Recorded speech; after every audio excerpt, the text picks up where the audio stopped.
Assalamualaikum warahmatullahi wabarakatuh.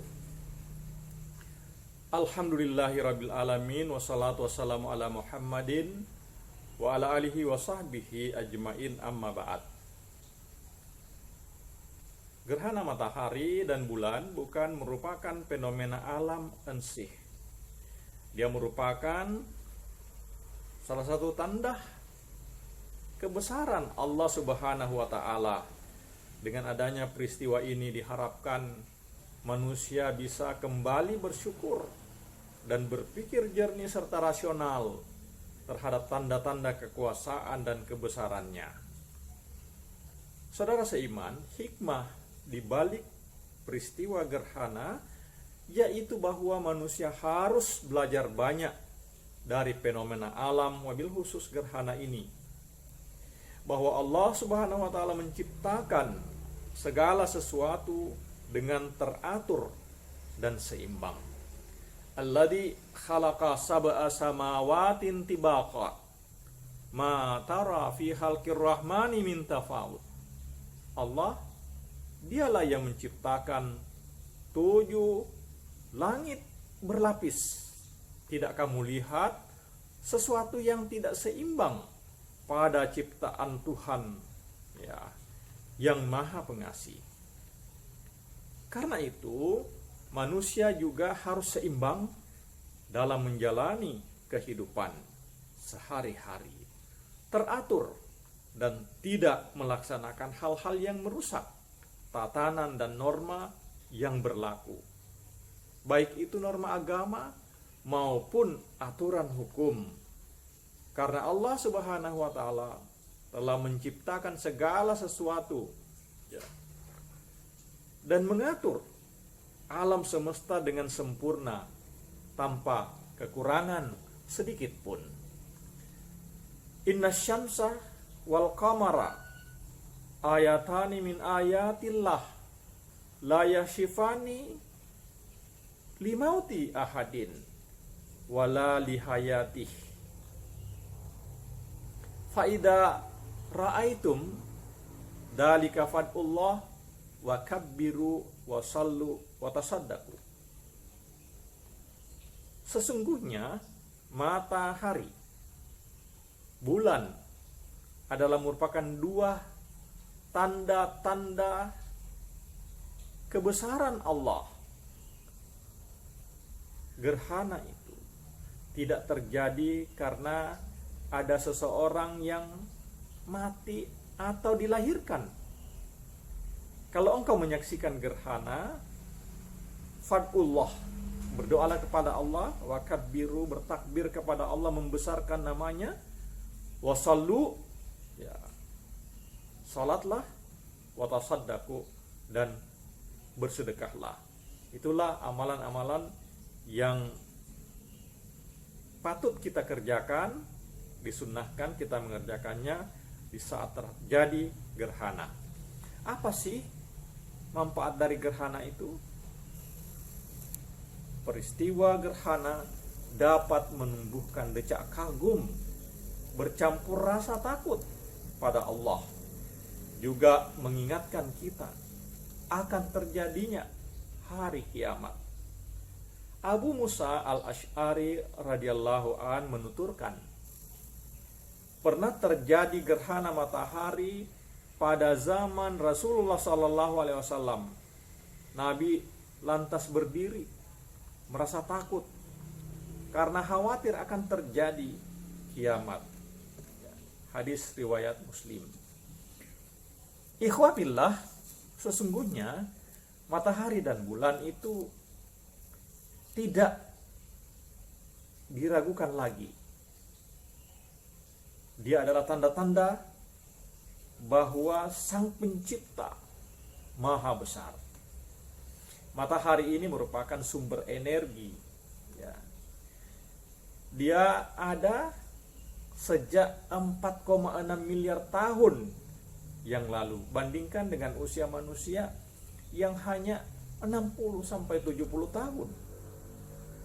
Sangat sebentar sekali.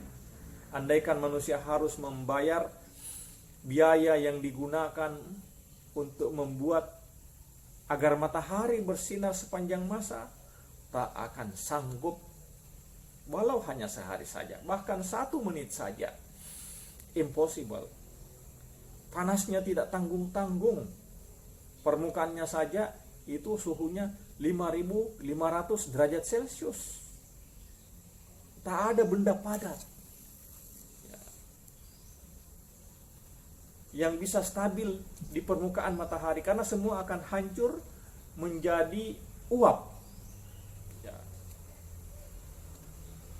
Di pusatnya matahari itu suhunya sampai 15 juta derajat Celcius.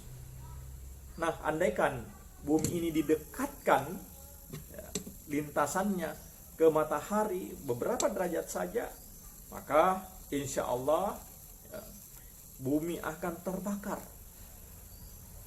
Untunglah ada bulan yang bisa menjaga keseimbangan gravitasi antara matahari dan bumi. Selain itu, bulan juga dapat menahan kecepatan laju perputaran bumi. Sebab jika bumi bergerak terlalu cepat, maka bumi akan menjadi lebih dingin dan kehidupan akan sirna di permukaan bumi. Nah, saudaraku seiman, pada saat gerhana, yaitu gerhana matahari, posisi bulan terletak antara matahari dan bumi. Saat gerhana bulan, posisi bumi terletak antara matahari dan bulan.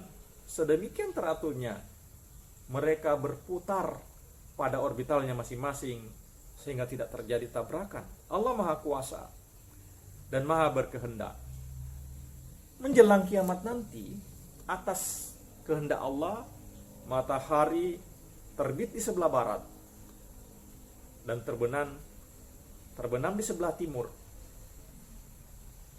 Benda-benda angkasa bertabrakan satu dengan lainnya atas izin Allah. Itulah kiamat kubra. Allah Maha Kuasa untuk melakukan itu semua. Innallaha ala kulli syai'in qadir. Di ayat yang lain Allah menyatakan inna rabbaka fa'alul lima yurid.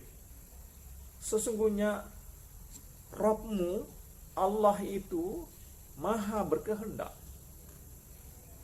Saudara seiman rahimakumullah, salat gerhana dimaksudkan untuk menghapus kemusyrikan dan tahyul. Pernah di zaman Nabi saat terjadi gerhana, putra Rasulullah Ibrahim meninggal dunia. Lalu orang menghubung-hubungkan dengan peristiwa gerhana. Lalu Rasulullah membantah. La yashifani limauti ahadin wala lihayati. Tidak akan terjadi gerhana karena ada yang mati atau ada yang dilahirkan. Matahari dan bulan tidaklah mengalami gerhana karena ada peristiwa-peristiwa tahyul yang tidak relevan. Hingga kini masih ada sebagian masyarakat yang meyakini bahwa wanita yang sedang hamil misalnya diharuskan bersembunyi di bawah tempat tidur atau bangku saat terjadi gerhana matahari, agar bayi yang sedang dikandung lahir tidak dalam keadaan cacat, yaitu wajahnya hitam sebelah. Ini tahyul, tak boleh dipercaya.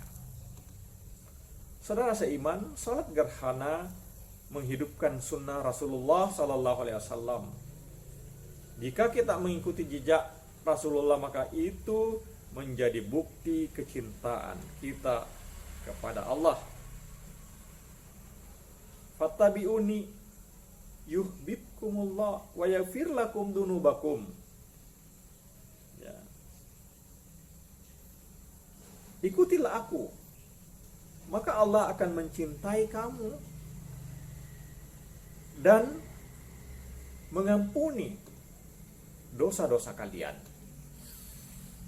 Kalau kita mengikuti sunnah Rasulullah, itu bukti bahwa kita cinta Rasulullah Dan kalau kita cinta Rasulullah berarti nanti kita akan membersamainya di surga kelak, insya Allah. Rasulullah bersabda, anta ma'a man ahbabta. Engkau akan bersama dengan orang yang engkau cintai. Hadis riwayat Bukhari nomor 6171 dan Muslim nomor 2639. Selanjutnya, tata cara salat gerhana, salat khusuf. Salat ini tidak perlu didahului dengan azan, cukup dengan ucapan as-salatu jami'ah, lalu membaca niat dalam hati, atau dijaharkan juga boleh. Usolli sunatal khusufi rak'ataini imaman atau makmuman lillahi ta'ala. Selanjutnya membaca doa iftitah, lalu berta'awuz, membaca Al-Fatihah, setelah itu baca surat Al-Baqarah atau surat lain yang panjang ya. Tapi kalau tidak bisa panjang, ya pendek juga boleh.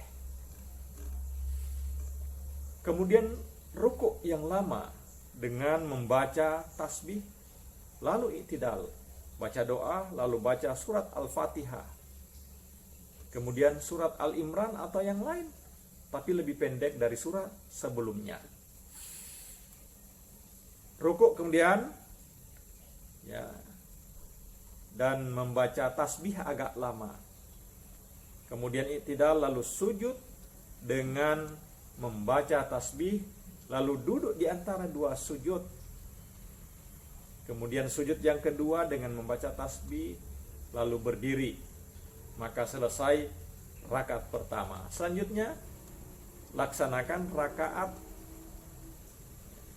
yang kedua. Nah, sama seperti